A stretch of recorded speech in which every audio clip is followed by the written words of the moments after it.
a gente recebe ao vivo a senadora Elisiane Gama. Ela é senadora aqui pelo Maranhão, nosso irmão Maranhão, e é presidente da CPMI do golpe. Aliás, ela é relatora da CPMI do golpe de 8 de janeiro, já está com a gente. Olá, senadora, boa tarde, muito obrigado por ter aceito o nosso convite. Estão conseguindo me ouvir bem? Estamos conseguindo ouvi-la, senadora. O áudio está um pouco ruim aqui, mas vamos lá, estou aqui à disposição. Muito bem, eu quero que a primeira pergunta venha da Raniele Veloso, que já está com a gente também ao vivo, de Brasília, está acompanhando aí ao lado o trabalho da CPMI. Vamos lá, Raniele, boa tarde, você faz a primeira pergunta. Boa tarde, Amadeu, boa tarde à senadora Elisiane Gama e a todos que nos acompanham ao vivo direto de Brasília. Bom, senadora, a gente está acompanhando aqui, mostramos ao vivo o seu plano de trabalho aprovado ontem com 18 votos, 7 linhas de investigação e até linhas antes do que ocorreu no dia 8 de janeiro aqui em Brasília. E agora, com um novo elemento, esse material que foi encontrado no celular do tenente-coronel Mauro Cid, que aponta estudos para ter um suporte legal, jurídico, de um possível golpe. Quero saber se esse fato vai ser decisivo para que o nome dele seja colocado em votação, para que ele seja ouvido pela CPMI na próxima terça-feira. Além disso, uma minuta de golpe, né? Foi encontrada uma minuta, na verdade, de GLO, Garantia da Lei e da Ordem, foi encontrada no celular dele. Boa tarde, senadora. Boa tarde, eu estou ouvindo muito baixo, mas me parece que a pergunta é sobre o Cid, é isso? Entrada pela PF no celular dele. Exato. Então, assim, eu realmente estou ouvindo muito ruim, mas eu quero falar do primeiro dia, na verdade, dos trabalhos iniciais da CPI. Né? Nós tivemos ontem a aprovação do relatório, ou melhor, do plano de trabalho, que vai originar no final aí o resultado em um relatório dos trabalhos da CPMI. E nesse plano de trabalho nós listamos aí, eu diria assim, um roteiro de trabalho. Esse roteiro de trabalho passa pelas convocações, passa pela solicitação de documentos, né? No tempo certo e a depender da necessidade faremos a possibilidade aí de quebra de sigilos, mandados de busca e apreensão, aliás, são instrumentos próprios aí de uma CPI. Nós apresentamos nessa primeira rodada um rol de 62 requerimentos entre convocações e também compartilhamento de dados. Nessas convocações, nós sugerimos que na primeira rodada fosse ouvido, na verdade, o Anderson Torres. Ocorre que, como a gente fala todos os dias, uma CPI a gente inicia.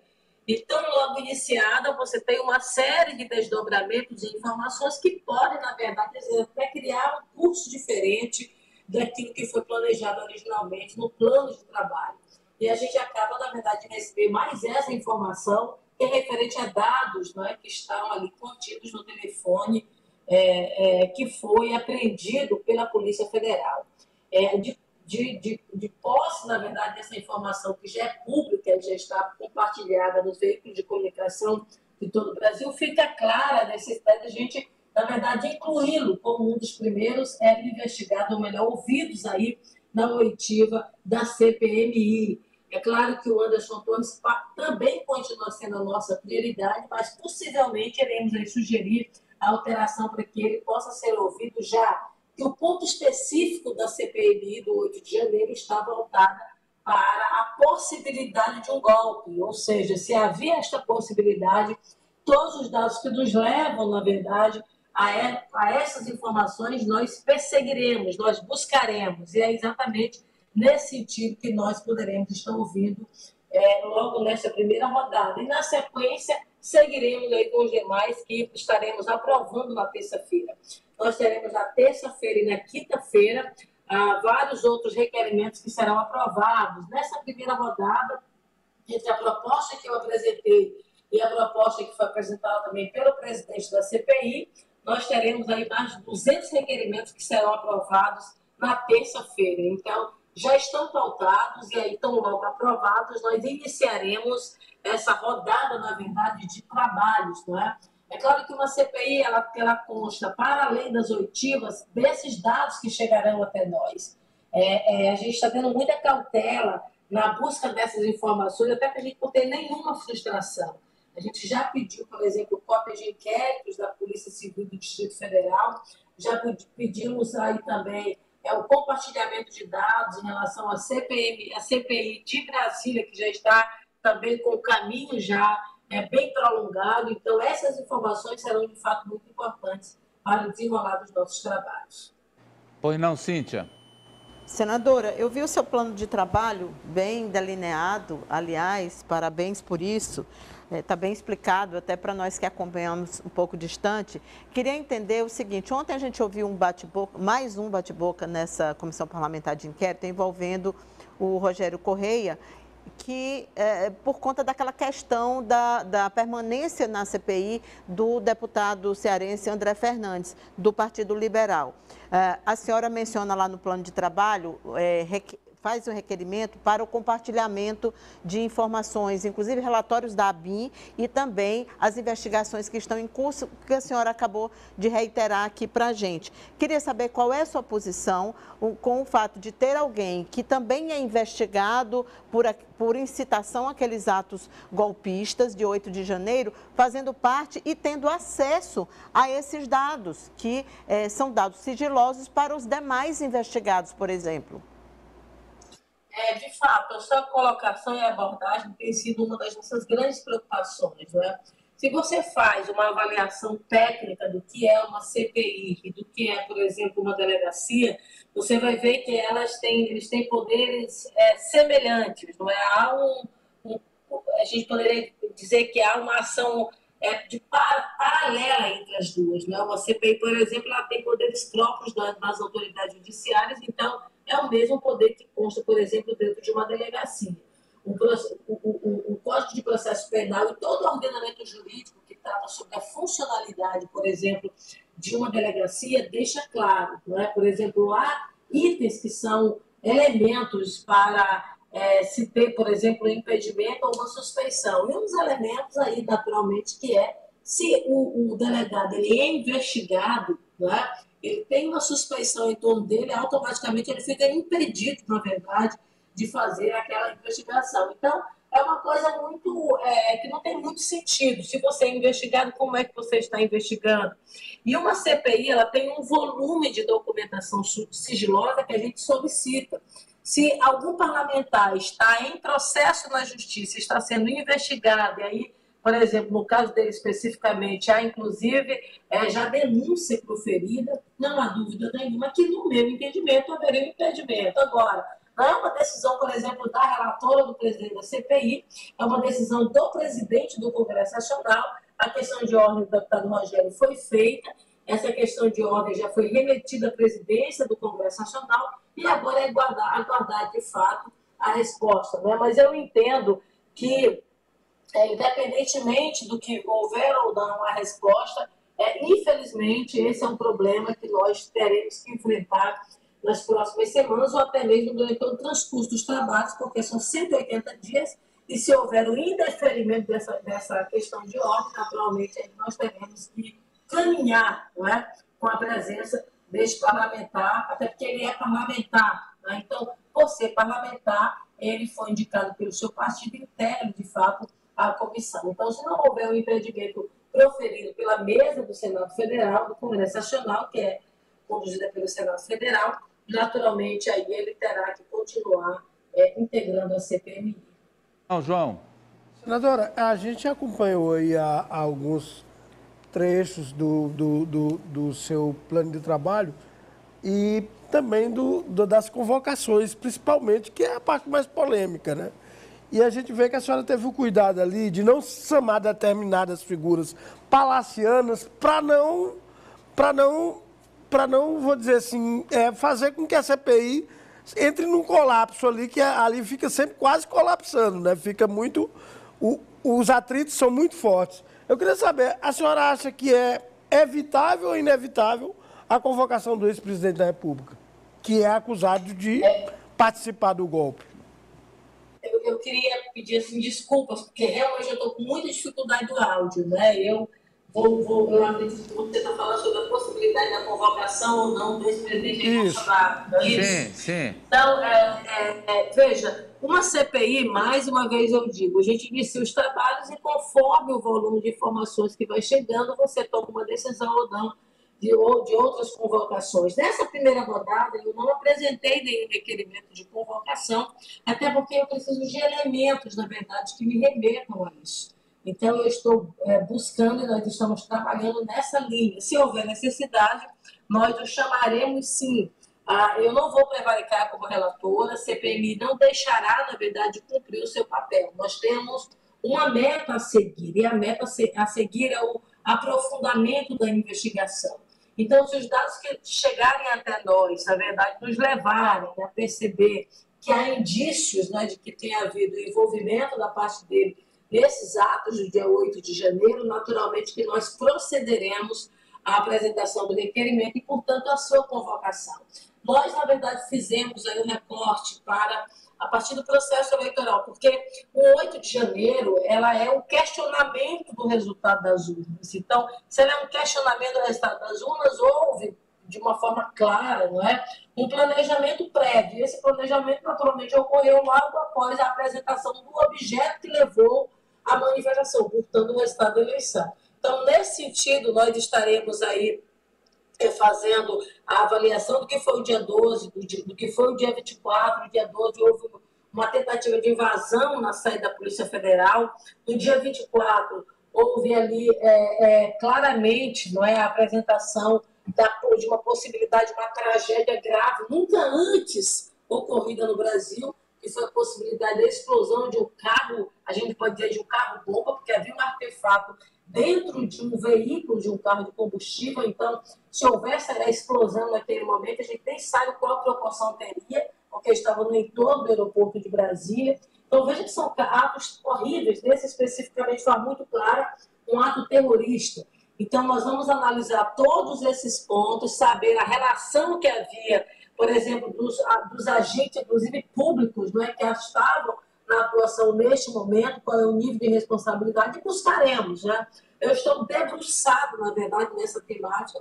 Nós vamos estar buscando, trabalhando, pesquisando e aprofundando, de forma que nós jamais deixaremos de cumprir o nosso papel, jamais deixaremos de fazer aquilo que é necessário. Então, se for preciso, não há dúvida nenhuma que o faremos. Pois não, Kátia?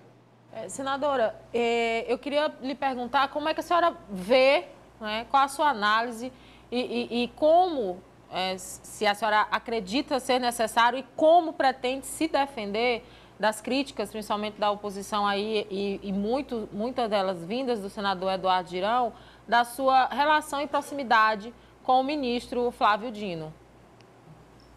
Veja, a minha relação com o ex-governador Flávio Dino, hoje colega do Senado Federal, o senador Flávio Dino, é pública, notória, não há nenhum tipo de situação que me impeça, na verdade, de integrar um grupo político. Agora, eu sou parlamentar, eu sou senadora, tenho as minhas prerrogativas, não paira sobre mim nenhuma investigação, então eu tenho a tranquilidade devida para fazer a condução dos trabalhos.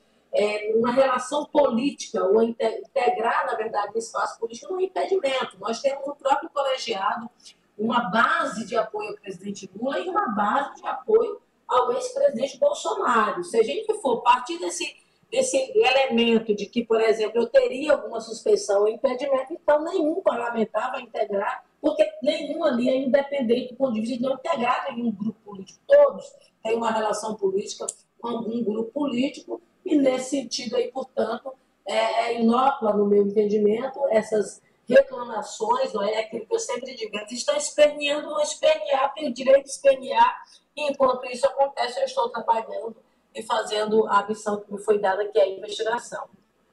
Não, Franci. Boa tarde, senadora. É um prazer tê-la aqui.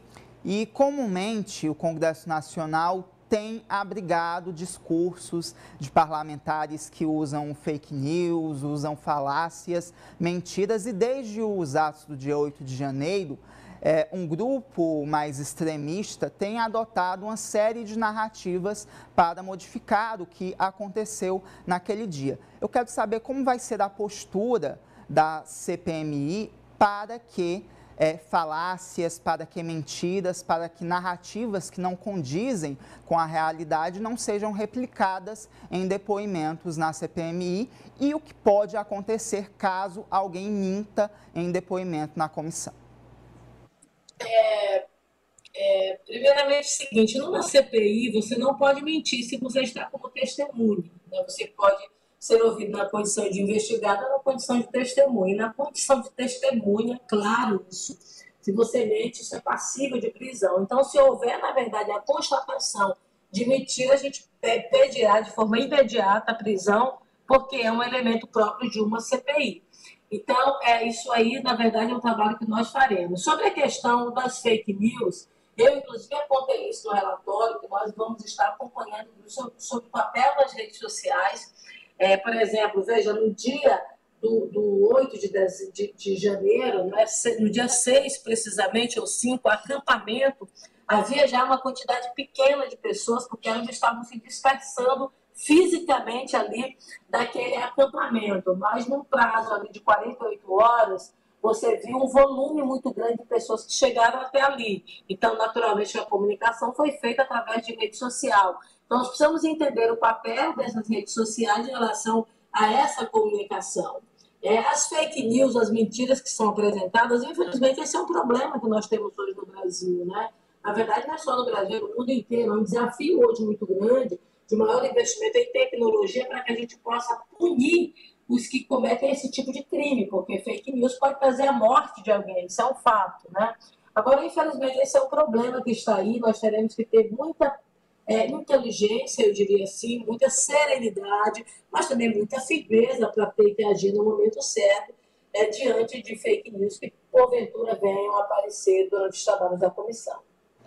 Aniele, vamos aí para a última pergunta. Bom, senadora, houve uma discussão muito grande sobre os requerimentos que a senhora apresentou. Nós perdemos lá o sinal com a Aniele Veloso, então eu vou fazer a última pergunta aqui para a senadora. Senadora, o governo tem maioria na CPMI, aparentemente. As maiorias são sempre voláteis no parlamento atual. A senhora acredita que a CPI termina no prazo? Ou haverá prorrogação? Essa CPI tem uma característica própria das demais. O prazo dela é um prazo significativo, são 180 dias. Geralmente você tem aí CPI que funcionam 90 ou 120 dias, então essa tem 180 dias. Significa aí que nós teremos 6 meses, né? Se houver uma prorrogação, nós vamos para 1 ano de investigação. De uma forma preliminar, eu espero que não seja necessária uma prorrogação. A minha torcida, não é? E a minha, o que eu, na verdade, espero é que a gente possa, de fato, exaurir todos esses debates no prazo estabelecido pela comissão. Nós temos hoje, como você coloca, uma base de apoio ao governo mais ampla e, portanto, se a gente tiver que fazer um trabalho de ampliação e de pedir a prorrogação, a gente, na verdade, pedirá, né? Mas entendo que, neste primeiro momento, eu estou focada nos 180 dias para que a gente possa debruçar, trabalhar de forma muito intensa e trazer, de fato, uma resposta no prazo que foi estabelecido pela comissão. Muito obrigado, senadora, pela disponibilidade que a senhora tirou do tempo para atender a audiência aqui do Jogo do Poder agora, do Grupo Meu Norte de Comunicação. Muito obrigada, senhora, pela gentileza.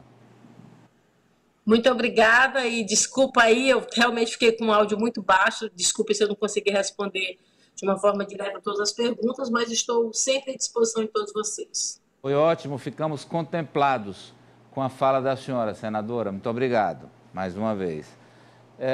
Lembrando que a gente está em contato com integrantes da CPI da oposição, para que amanhã nós tenhamos também a versão da oposição sobre o andamento dos trabalhos, o relatório aprovado na CPMI do golpe do 8 de janeiro.